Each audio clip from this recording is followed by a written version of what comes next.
Welcome to the Gay Buddhist Forum, where teachers from all schools of Buddhism offer their perspectives on the Dharma and its application in modern times, especially for LGBTQI audiences. These talks are offered freely to the world and made possible by appreciative listeners. If you would like to support our efforts to share the Dharma with underserved audiences, please visit gaybuddhist.org. There you can donate, find a list of upcoming speakers, or enjoy many hundreds of these recorded talks dating back to 1996. Before we hear our speakers, it's our custom to go around and introduce ourselves. You can introduce yourself either by your first name or both first and last name. And as a means of slowing us down, I suggest we say, my name is, and then your name.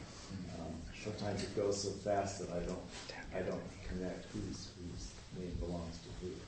So I'll start. My name is Ray Dyer. My name is Ted. My name is Jay. Hi, my name is Tom. My name is Rich. My name is Bill. My name is Marvin. My name is Carl. My name is Kei Matsuda. My name is Barry. My name is Todd Lantrino. My name is Don. My name is George. My name is Tonka. My name is Lee Robbins. My name is Michael. My name is Max. My name is Howard DePort. My name is Joe Good. My name is John Wessel. My name is Gary. My name is Michael. My name is Tony Pasqua. My name is Roy. My name is Andreas. My name is Ruben. My name is Tyler. My name is Peter. My name is Tom. My name is Jim Stewart. My name is Jack Butler. My name is Jerry Jones. My name is Tom Bruin.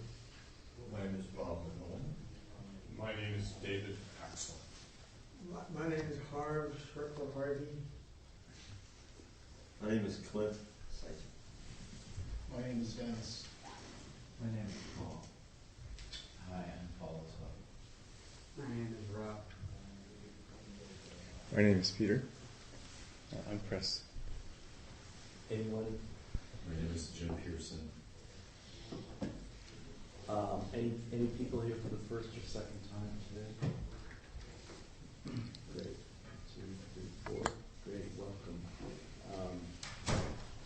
Mindful of old timers to welcome the new people.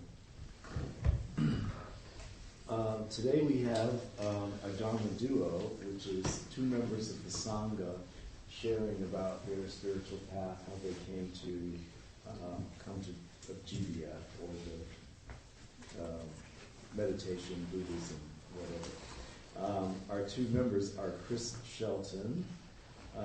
Chris is a trained artist and a practicing architect with a Christian past and a decade-long Buddhist practice.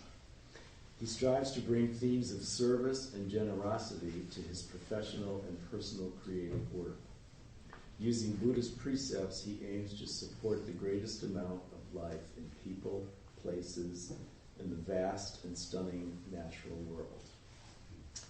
Peter Fitzpatrick is a 43-year-old Irish recovering Catholic and alcoholic. He began exploring Buddhism and yoga at the suggestion of his therapist as a venue to become more open to realizing his true self and hopefully relinquishing the old habits and stories that he had constructed as a defense to his childhood. I'll turn it over to you guys. Good morning.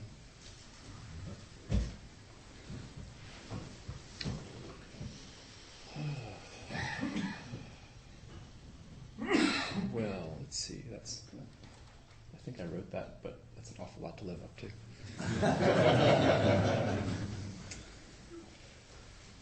So I'm going to just talk about where I came from, kind of what happened in between and where I am now, and then where things might be going.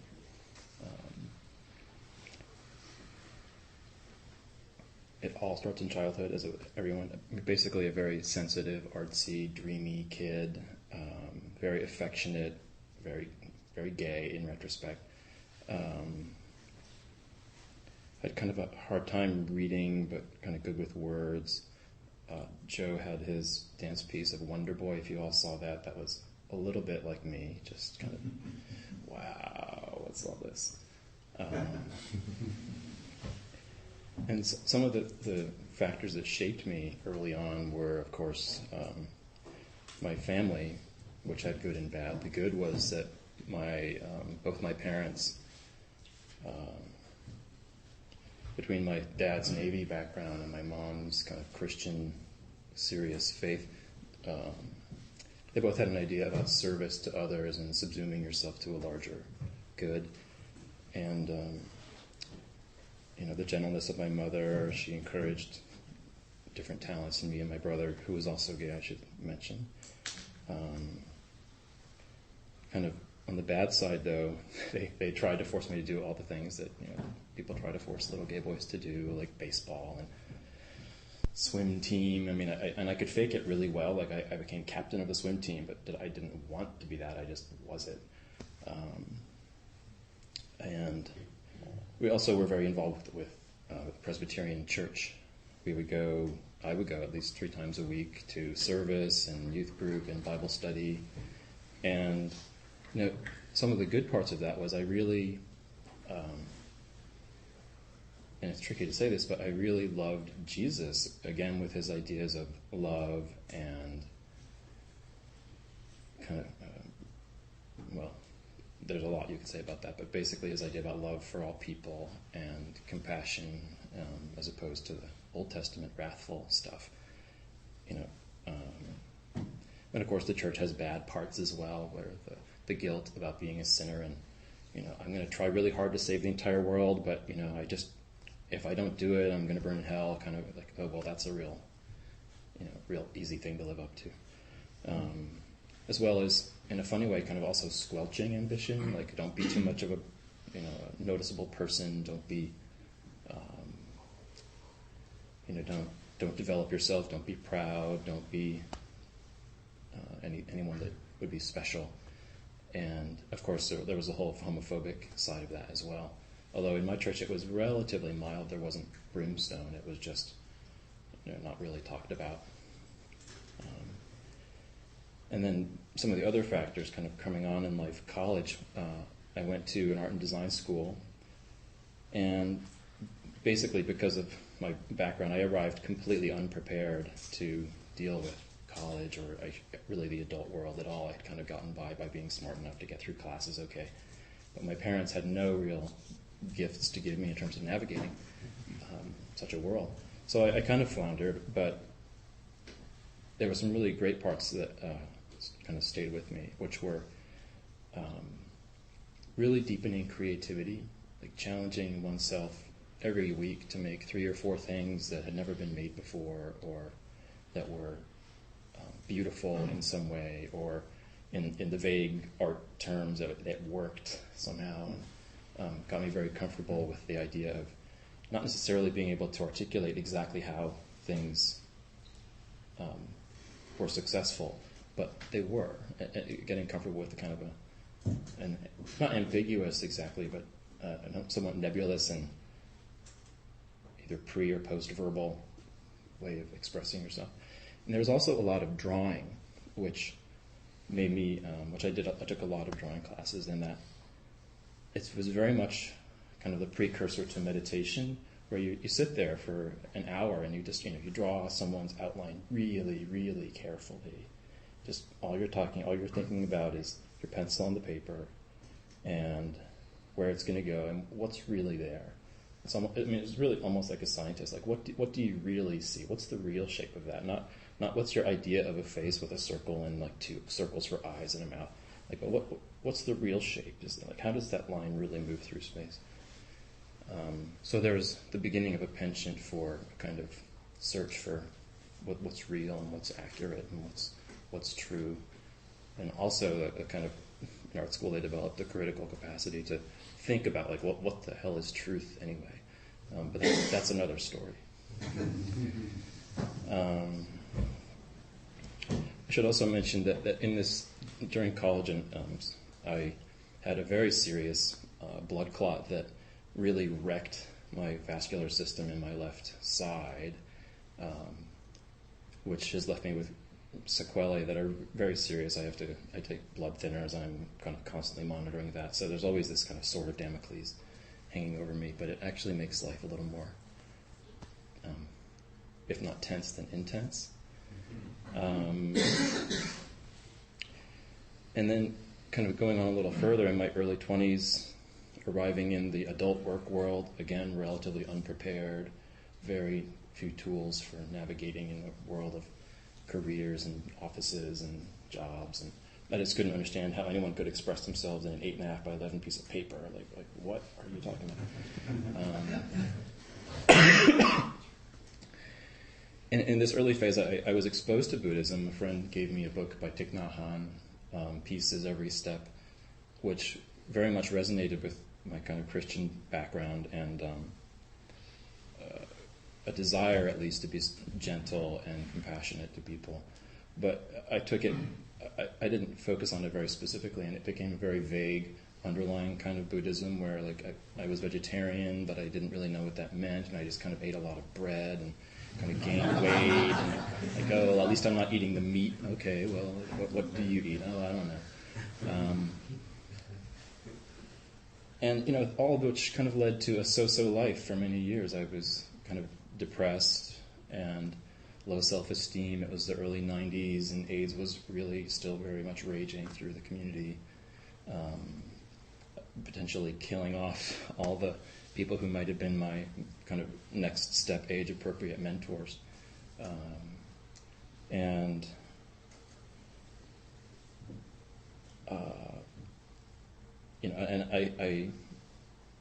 I had somehow learned along the way that, art is kind of stupid, and, you really should be focused on your career and making money, but I was really bad at that, so I was, kind of lost, frankly.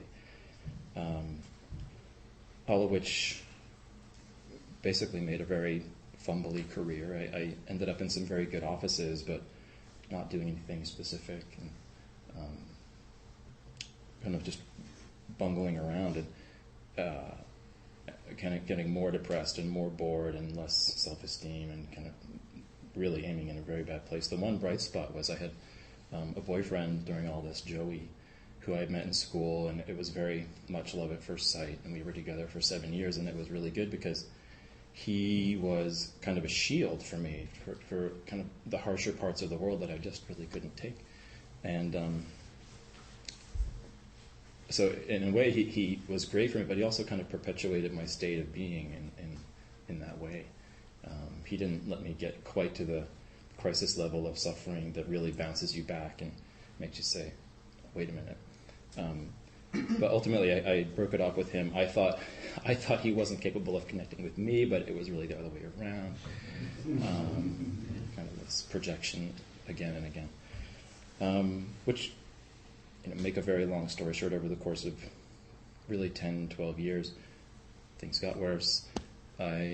Jobs, kind of, I did okay, but kind of, there was a tumultuous time economically. There were layoffs. I bounced from job to job. There were and I ended up at this interior design firm, which I was good at, but there were a whole host of issues around fashion and tassels and really arguing seriously about how are we going to finish that walnut veneer? And I couldn't engage with that. And But I kept trying, and it was this really fake person who was trying to do all of this. And it ultimately ended up in a very serious breakdown that put me on disability for a year, where I really had to, I had nothing left. I had no income. Well, there was disability income, but I had nothing to show for my life really so far that I was proud of. I had projects that I had worked on and managed and all that kind of stuff, but I had nothing really to show for it. And which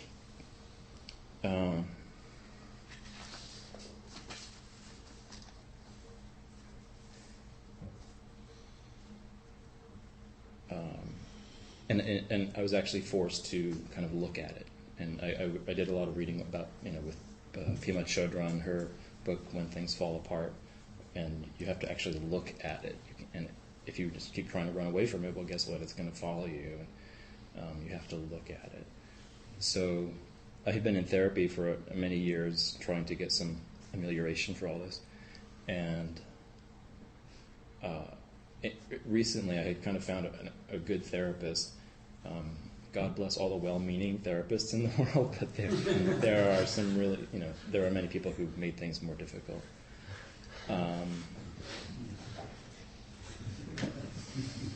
So with this very excellent therapist and a lot of work, I was finally able to look at some of these things that were really dogging me.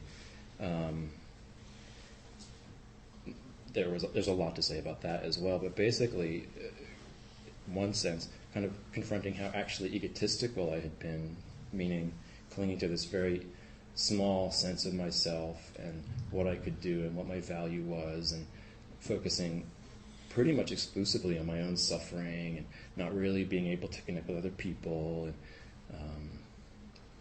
and almost cultivating this sorry self. And again, after an awful lot of work, I was able to reclaim, it's actually okay that I'm intelligent, and maybe it's okay that I can have talent, and it's okay that that, well, I don't know, I won't go into that one, but like the whole no. And ultimately, basically accepting that there's nothing fundamentally wrong with me, which was a real shock. Like, well,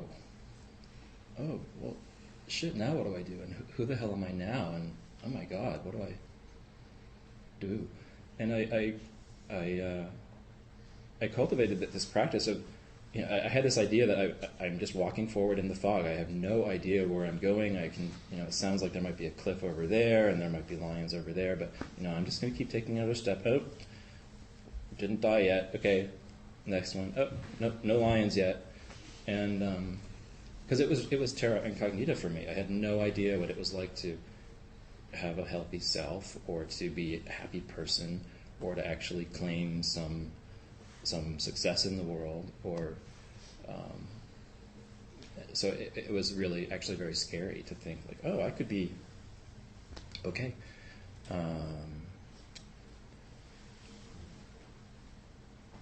And at one point there was a real clear decision point. I was sitting in Dolores Park on the bench, and it was raining, and I very clearly had to sit down and consciously say, okay, Chris, well, okay, on this hand, there's the path that goes down, depression and not really self-destructiveness, but kind of going nowhere to probably an early death and not such a great life. Or you can go in this way that you don't know, and there could be a lot more possibilities, and you could actually try to be happy. And that put me into a lot of focus about a lot of things. I got a teacher at the Zen Center who really challenged me to actually be compassionate towards myself, which is something we say frequently here, but it's very true that it's both difficult and very, very liberating. I can love this person. And I also got a lot more specific about studying the precepts, about, for example, not killing. There's, not killing living things, but there's also not being harsh with myself, or not being harsh with situations, or not trying to dominate things or try to control things all the time. The next precept of not stealing, not keeping myself from people, or not, avoiding sharing or connecting, not lying. This was a fascinating one. Just working with what's really true instead of what I imagine about myself and other people and about the world. It was kind of the power of facts dispelling all my imaginary problems. And it became almost like the scientific method, instead of assuming we know this, is that really true? Oh, here's something that disagrees with that. Oh, well, I wonder why that is. Let's make a theory and test it. Oh, well, that turned out not to be true. And in a funny way, it was also very similar to drawing, where I was looking really carefully at what was instead of what I thought was there. And so that helped also re-energize my focus on Buddhism and meditation. No misusing sex. Well, they say in Buddhism that there's not much talk about sex, but there is a good story about, it's a longer story, so I won't go into it, but there's basically no boorish sex, is how someone put it to me, like no self-absorbed sex where you're withholding yourself from someone else. That was, fun to practice. And then no intoxicants, in the literal sense of, no alcohol or drugs, but that wasn't very hard for me, but no intoxicants in the sense of not distracting myself with worrying thoughts or preoccupations or the news and the dread that would support my assumptions about the world and make me right about how bad things are, which was a kind of intoxication. And as a result of all this, I basically started fostering much more healthy habits. I started really fostering a love of the more living world. I decided, okay, I'm not going to focus on death and destruction. I'm going to focus on life and living things in the broad sense of what that means. Well, life, there's literal living things like this and us and gnats and whales and grass and stuff. But there's also life in people, and there's also life in kind of the life of objects and design and buildings and what they embody in terms of value. This is a made object, but it has a great deal of life to it, and what we project onto it and what it means. And there's a great deal of life in buildings where they can graciously support a kind of life. And there's also a great deal of life in buildings in terms of sustainable design, where you're making decisions about materials that are not not hurtful, that actually don't consume as much energy as other types do, or you can make things efficient. But that's kind of a more scientific approach. But I would rather emphasize the more kind of artistic side of what do things mean and how do you support life through that. And let's see. And indeed, I recovered enough to find a job with some really wonderful people who are very savvy and knowledgeable, but also extremely enlightened and compassionate. And they helped me recover my abilities and actually grow as a professional much more. And they really got me back in touch with what buildings and design meant to me. Like, oh, right, this sense of life and generosity and graciousness and a place on earth and the animal need for shelter, and working with those elemental forces and how wonderful that can be. So I basically recovered from this big breakdown with a lot more information about myself and tools for going forward. And I'll stop in a couple minutes here so Peter can get started. But so basically, what's going on now is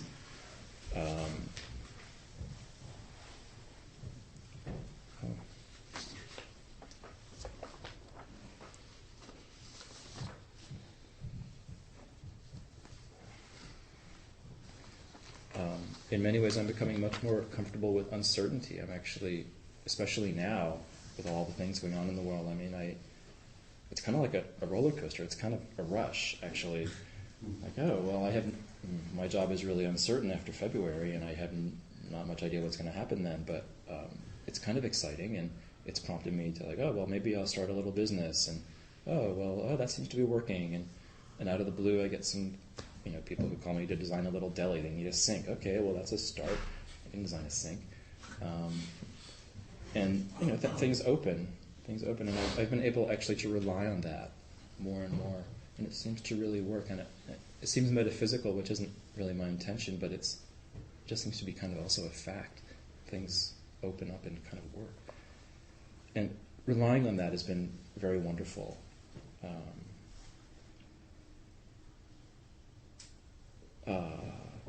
I've been working on a number of other things, but in the interest of time, I mean, basically coming to peace with my past and my parents and other relationships that I have, and focusing on what I can do in the world and really enjoying it.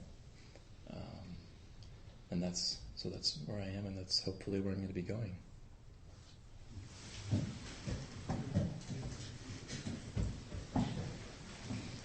Good morning. So we had a code that I was supposed to touch him in the middle, so if anybody thought that was kind of strange, that's what I was doing. So when I was asked to do this, I was kind of taken aback a little bit because I haven't been coming to the Sangha for very long. And I don't feel like I have really any expertise or whatever, but I can just share my experience with Buddhism, and hopefully somebody will hear something that maybe makes some sense or something.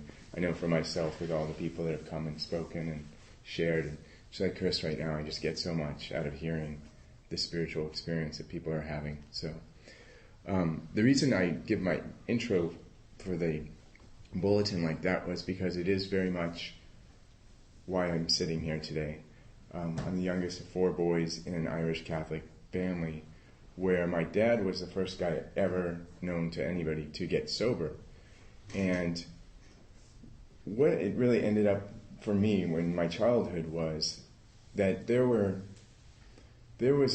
this lineage of alcoholism, and alcoholics don't really have emotional well-being, and they don't have, I don't think, a very healthy spiritual connection. And I think that they just shut down and then try to assuage all the turmoil in their being by just oblivion drinking. So that's kind of the environment I was born into. And my relationship with the Catholic Church and spirituality as a little kid was that, like, I knew I was going to hell. I just remember sitting in church and, like, 4 just going, well, I'm never going to make it. I'll never be able to do what they're telling us. So I'm like, I'm screwed. So I kind of just drifted away from even thinking that there was a solution there for me in terms of how to get through life or how to have an existence that wasn't survival. And my early years were really survival, and that I carry to today. And I try to, in my practice with Buddhism, relinquish that survival mechanism. But we, in an alcoholic dysfunctional family with 4 boys, by the end of the line, I was the receptor for a lot of anger and turmoil, and I still carry that today. It's kind of interesting in my personal relationships where that gets recreated, and I'm like, why am I here again? And my therapist will be like, well, and then we go back, and we're like, oh yeah, because that's what you learn. So for spirituality, what happened was I got sober about 16 years ago, and prior to getting sober, I was just running on self-will and running my life the best way I knew it, but it was pretty messed up. There was a huge dichotomy.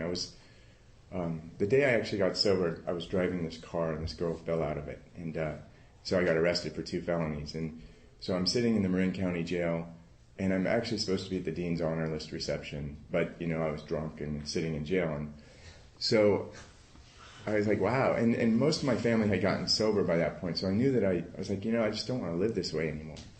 So I haven't drank since that day, but I believe, and I attribute that to a grace. I don't, because I'm a public defender now, and so I work here in San Francisco, so none of you guys have to have jury duty anymore if you just say that.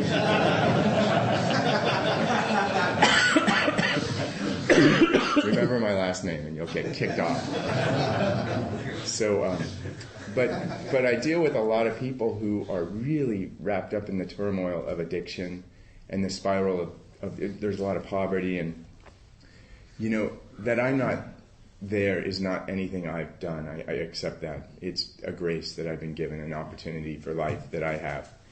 So sobriety for me, there's been a spirituality since the day I've got sober, but what's sort of happened is that spirituality has always been overridden by that survival mechanism that I had as a child, and it kind of came to a head in the last couple of years And sex for me has also been this kind of overlying thing in my world, where kind of sex has always cropped up as a way to kind of, it's sort of like a drug for me too. So in my last relationship, when I, like 8 months into the relationship, saw the sex cropping up again, that compulsion, I started going to a therapist. And my therapist, I actually went and interviewed therapists, and the one that fit for me was somebody whose website is trueself.com, and he's a practicing Buddhist, and he does yoga. He's big on. He's always was pushing me go to, meditation and Buddhism, do Buddhism and yoga. And I was like, for years, I was like, yeah, you're so crazy. Like I just like whatever. And what happened is in that relationship I was in, we were trying really hard to make the relationship work, and we were having a lot of troubles, and we were going to therapy. And towards at the end, I was sitting in therapy, and I was like, I know I have a part in this relationship failing, or it actually didn't fail. I think it was, and this is my Buddhist sort of teachings that I believe now, is that it was kind of actually the perfect relationship for what I needed at the time. We loved each other very much. We tried really hard, and when we left, the last thing we said was, I love you. And so even though the old way I look at things would be like, oh, that was a failed relationship because we're no longer together, somebody pointed out with wisdom, no, that was actually a very successful relationship because you got what you needed and you had integrity about it. So I was like, yeah, you're right. But so I started going to this, we were in couples counseling, and I was like, I know I have a part in this, but I don't know what it is, and I can't see it. And that was that like survival mechanism. That was like blotting out any spirituality for me. And the relationship ended, and we went our separate ways. And what I proceeded to do was like sleep with everybody that I could get my hands on for like a year, and just stuff my feelings. And I had no concept that that's what I was doing. And my therapist said, one time, he was like, what I want you to do is just go home and meditate for like 2 hours, and whatever is eating at you will come up. And I was like, you're just so crazy. I'm like, I can't watch TV one day. I can't pet the cat. I was like, I had no idea what to do. And so he's like, no, you just sit there. And within 30 minutes, the parting scene with my partner came up, and where he was still in bed because I was leaving for the office, and he was leaving that day. And I knew when I came home he wouldn't be there, and that was it. And I said, I love you, and he said he loved me back. And that, I just, I'd stuffed, because that's what I learned in that crazy alcoholic family, is like, don't have your feelings, just disregard them. So that came up, and that started this kind of avalanche of emotions and spirituality that I was like, I knew that I was kind of spiritually bankrupt from that sitting in therapy going, I know I have a part in this, but I don't know what it is, to, okay, what am I going to do about this? And what happened for me was he had given me this, the therapist had given me this book about controlling behavior, and I read it, and it sort of was like this breakthrough, and I saw myself as this really controlling person, and in the relationship I was really controlling, and in my life I'd been really controlling. I'd been like, well, if I can become a lawyer, get a house, get a boyfriend, get a car, like if I could run the world, then I would fill the void in me, and like it was, so now I was exposed. There was like, I couldn't hide behind any of that anymore. And so then I was like, wow, okay, I accepted it. And the solution in this author's book was, it's a spiritual solution. You can't fix it by just trying. It has to be filled by a spirituality. And so I accepted that as well, because I'm not uncomfortable with the idea of being giving it up to a power greater than myself. It's just I didn't know how to do it, because I've been just survival. And the next thing happened was then the therapist gave me David Riccio's book, How to Be an Adult in Relationships, to read. And I was like, well, that's mean, because I'm not in a relationship. But the point to it he was explaining to me is that there's the 5 A's that we want to get in childhood that probably nobody ever does, but in some families you get them more or less than others. But if you can start giving the 5 A's, which are attention, appreciation, acceptance, allowance, and affection to other people, then you'll start mirroring it back to yourself, and hopefully then be self-sustaining and not looking exteriorly to get these things from other people. And what for me it is the ability to do that is a spiritual connection for me. And the way that the Buddhism practice has come for me is because it talked about mindfulness. And mindfulness was a concept I'd never gotten before, and I certainly never got it in the Catholic Church. Not that it's not there for people, but I never got it. And I know in my family that that's like the last thing in the world that we know to do is to look at whatever the problem is. We know how to just stuff it or disregard it or go buy something or, just do anything but that. And it really came apparent to me. My brother, actually, he lives right around the corner, and he got married, and his wife and he were having a baby, and they just had a baby this week. And right at New Year's, they found out the baby wasn't growing anymore. And there's been a lot of issues for the pregnancy and stuff, and my sister-in-law was really nervous about it, and my brother just kept, trying to disregard her nervousness. Oh, don't worry about it, the doctor said it's going to be fine, and what I've realized in this practice is, but that's not the issue for her. It's to sit with her and to let her have her emotions and her feelings and support her in it. But I didn't know that before all this. This is what I've learned from this. So mindfulness for me has been this amazing gift of meditation and Buddhism, where now, and I'm not really good at it, but where now, for the first time in my life, when there's turmoil, I can sit with it to a small degree, but every time I do it, it gets better and better. And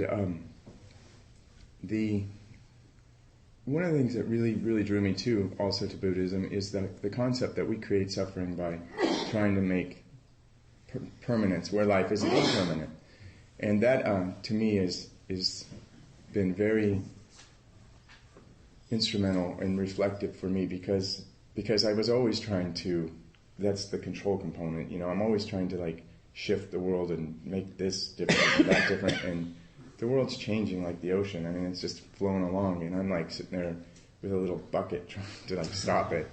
And I've created so much suffering over the years trying to do that.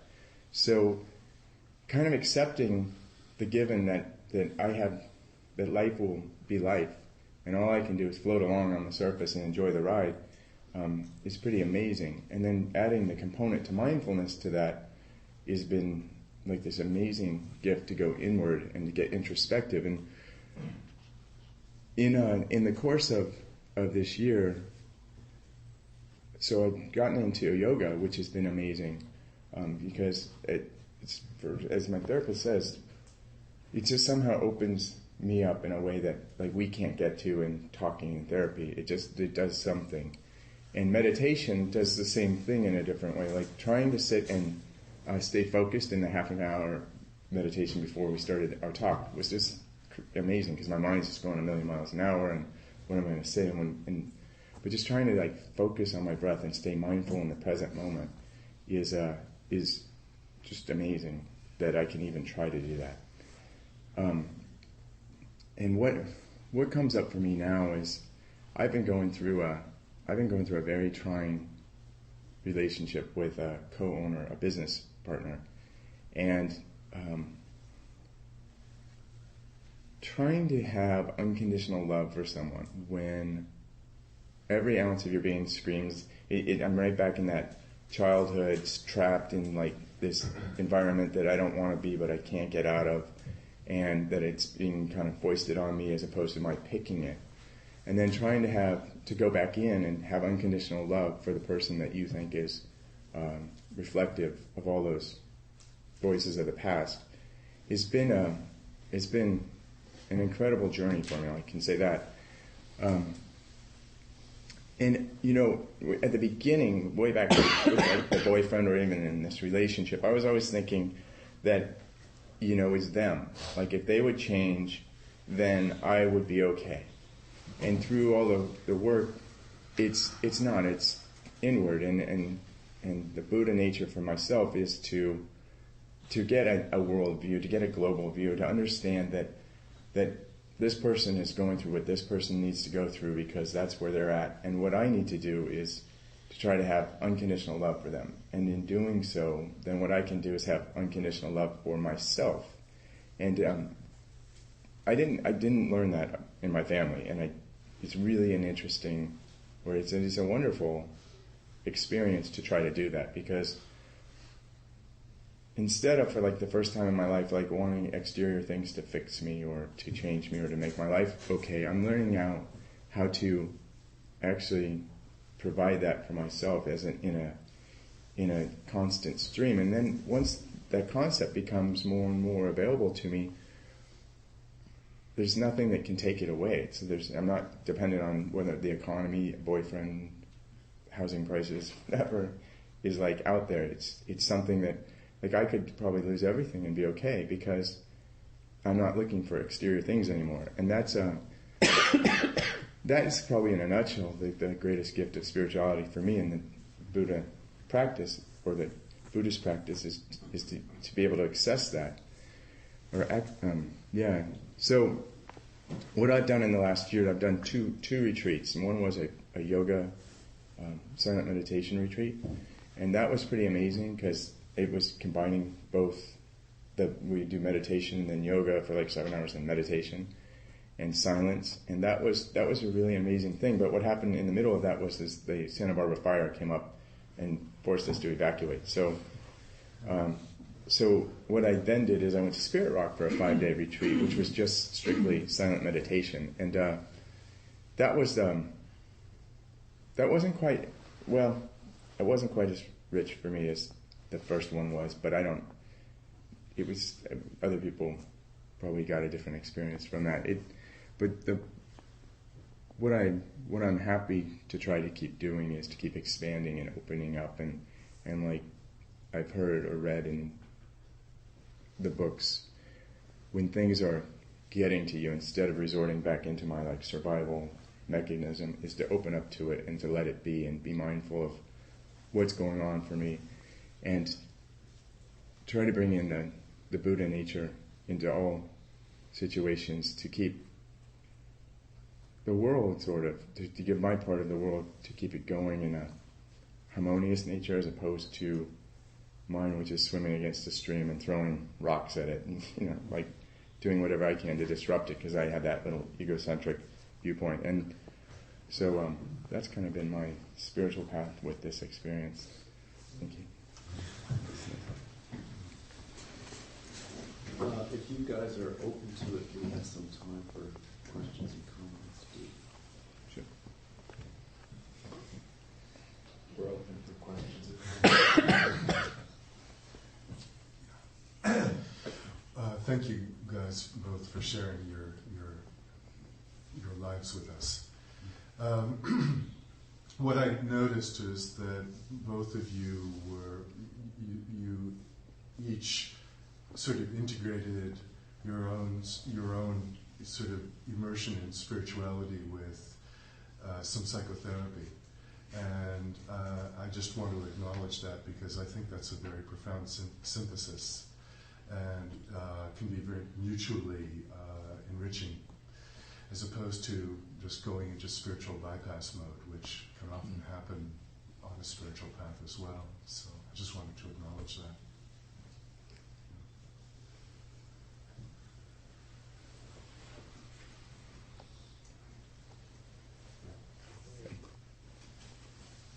I wanted to thank you both for talking about, your upbringing in Christianity. That's something I like to keep getting in touch with and hearing what it can do and the difficulties at times in trying to move into Buddhism, and especially about Roman Catholicism. That so much of what you shared is what I go through too. I came from a family of 5 boys, and it was but very strict and Roman Catholic and all that sort. And thank you both for your words.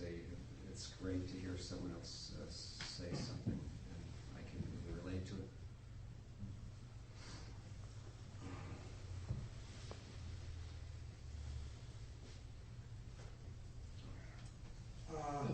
Chris, you're an absolutely beautiful man, and you have a great sense of beauty. Has that ever been difficulty in your life, or even have you had a sense that it's some kind of curse? I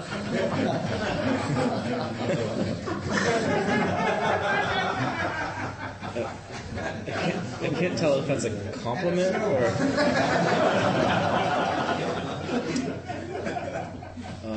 Beauty as curse. Well, let's see. So, I don't know. I mean, it's more just sensitivity and being open to things that it's difficult, and it's also frustrating when other people don't seem to see the same things I see.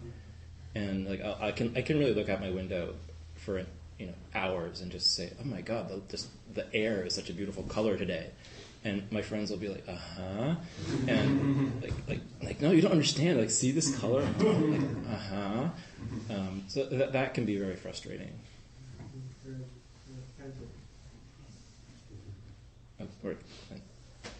Actually, this is directed towards you, Peter. Thank you both for your talks. I found it very moving to hear them. I'm interested in the family dynamics that you described. That if I understand you correctly, not only your father was struggling with alcoholism, but your brothers were too. But how they all became sober. How did that? I mean, what was a family reunion like? I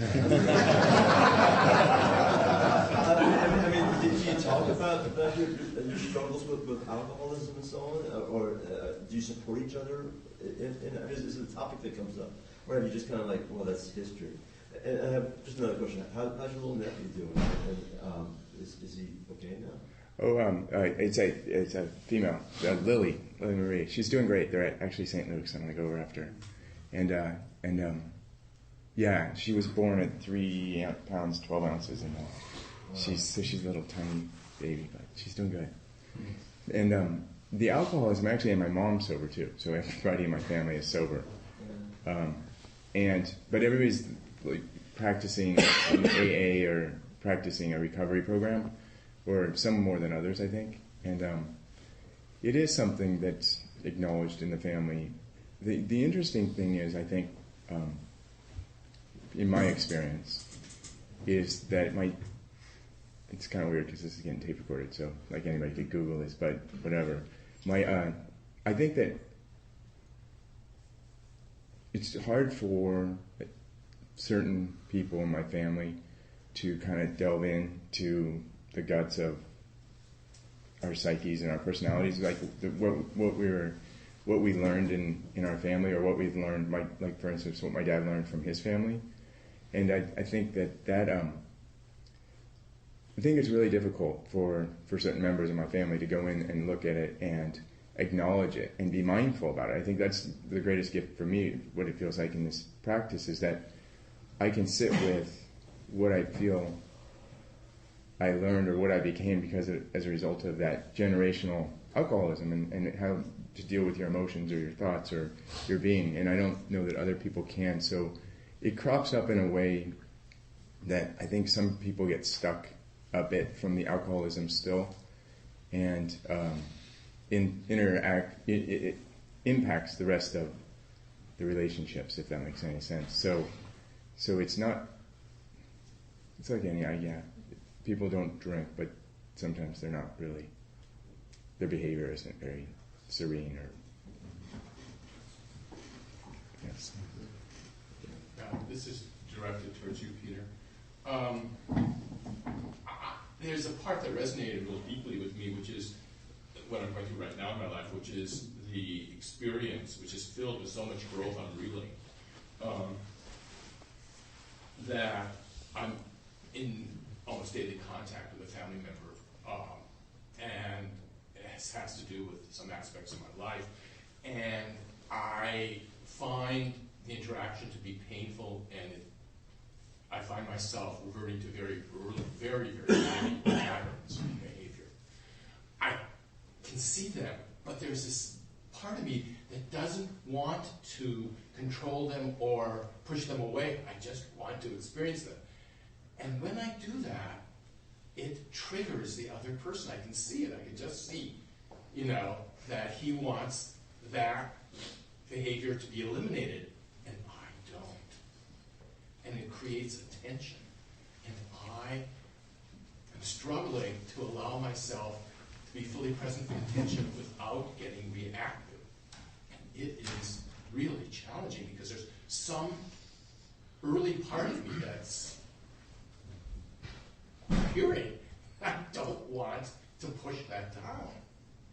But, I have to balance my life in some way. I'm not a child.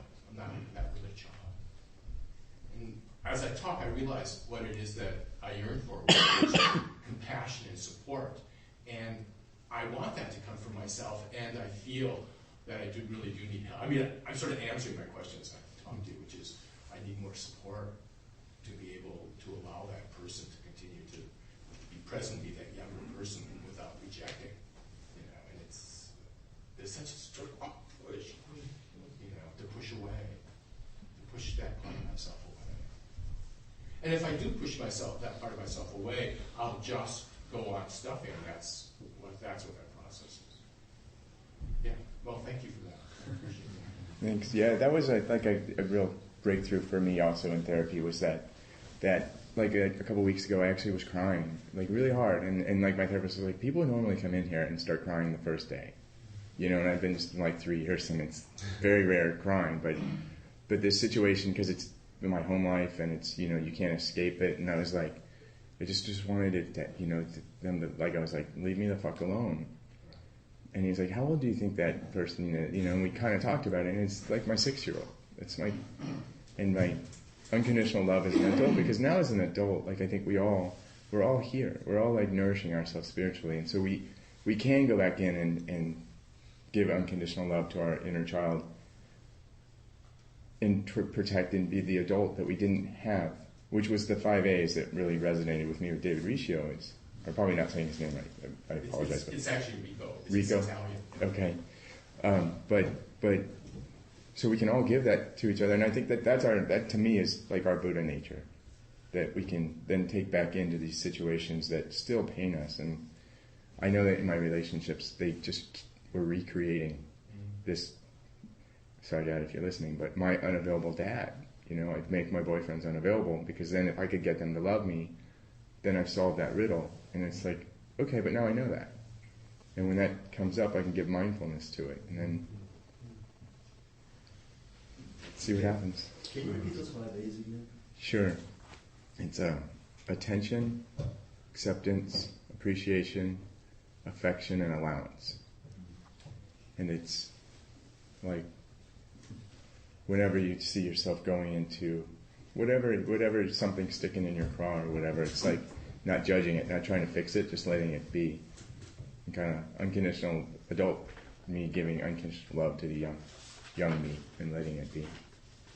And what book did that come from? How to be an adult in relationships.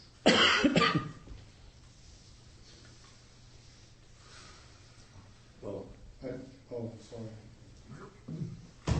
We get a little time. One couple more. One. I hate to stop.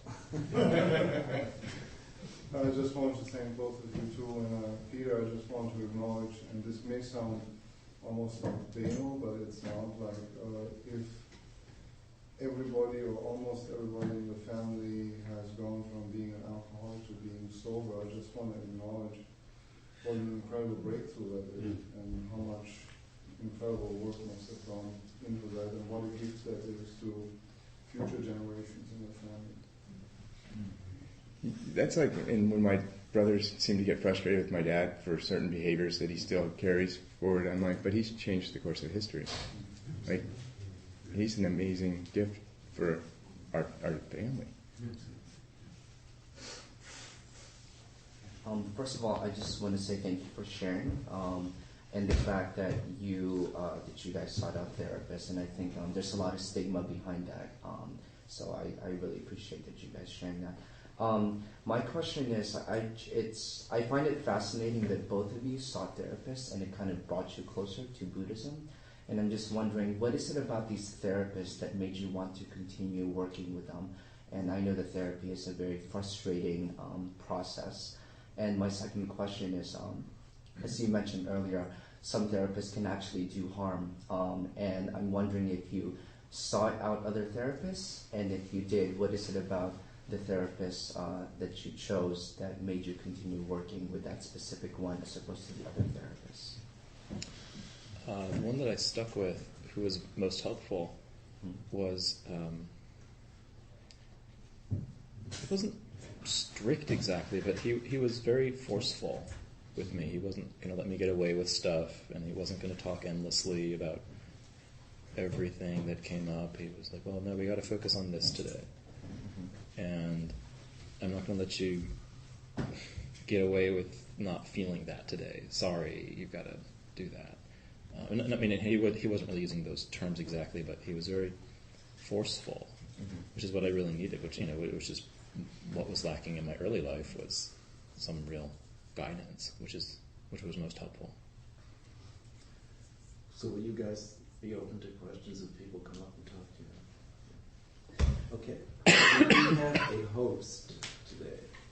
Yes. Good morning. I'm Kay, and I'm a substitute host this morning. The regular person could not make it today, but we have cookies and also tea available during the social hour, so please enjoy them.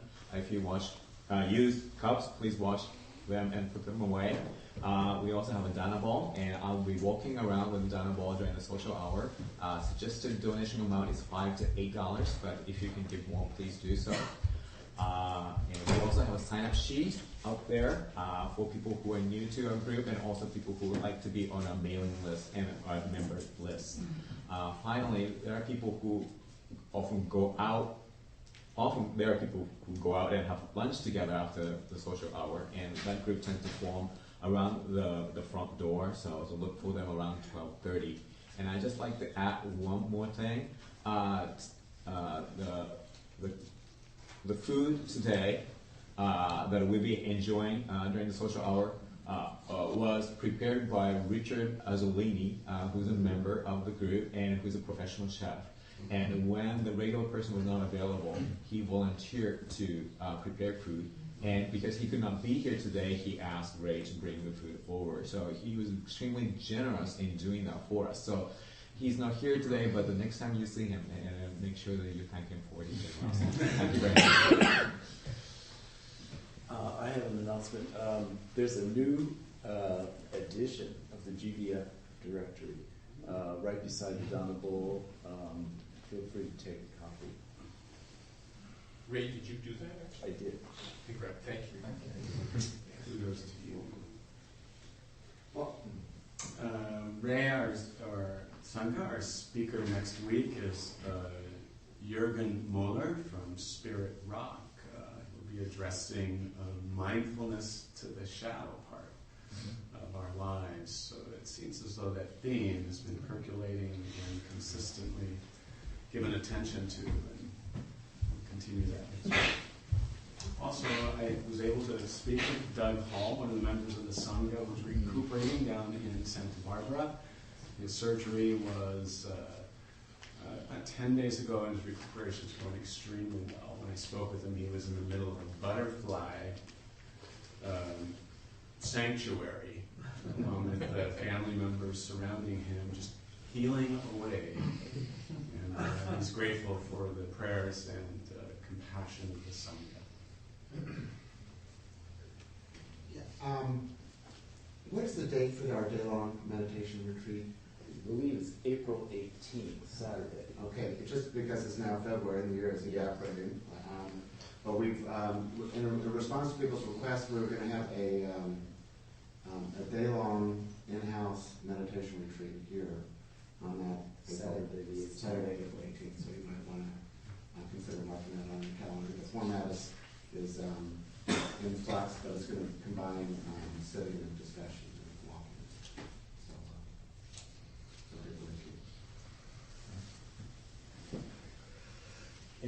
Any other announcements? Okay, if we can form a circle.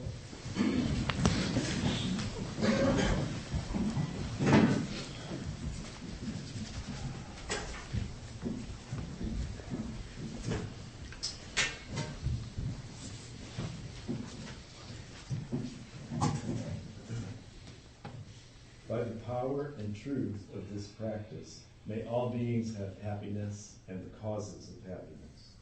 May all be free from sorrow and the causes of sorrow. May all never be separated from the sacred happiness which is without sorrow.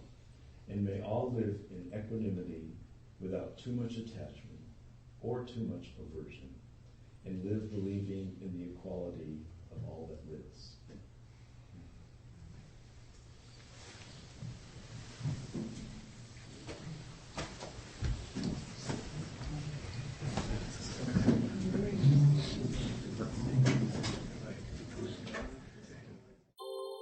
Thank you for listening to the Gay Buddhist Forum. If you would like to hear several new talks per month and be notified of upcoming speakers so you can participate live, please subscribe to this podcast, like us on Facebook, and join our mailing list by visiting gaybuddhist.org.